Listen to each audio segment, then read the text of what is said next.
भनेको नि हेलो बिलेटमा छ हाई हेलो यो विकास लाइनको 50 लाखको रोडको बारेमा यो सिम्बल रोडको बाटोमा हेर्नु त ल हेर्नु त यो रोडमा तपाईँको यति राम्रो दामी रोड खनिएको छ कि एकदम दामी रोड खनिएको छ होइन अनि यतैबाट यो घरले पनि कहीँ बाधा नि परेको छैन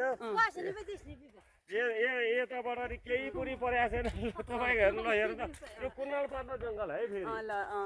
कुनाल पार्न जङ्गल अनि यो मेरो चाहिँ दाइको छोरी है फेरि मेरो चाहिँ काका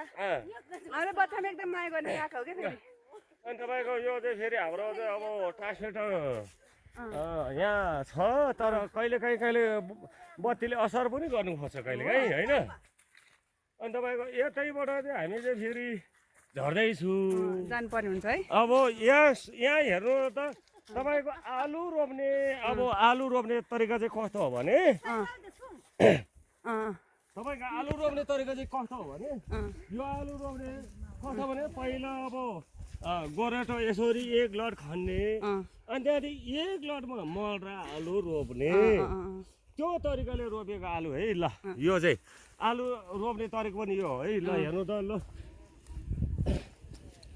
ठिक छ छैन ठिक छ एकदम यो चाहिँ माने टाढा टोल अनि तपाईँको के हो भने फेरि अब यो गौँबालीहरू पनि अब यो चैतमा सट्टै काटिहाल्ने काटिसकेपछि तपाईँको फेरि यो गहुँमा काटिसकेपछि तपाईँको अब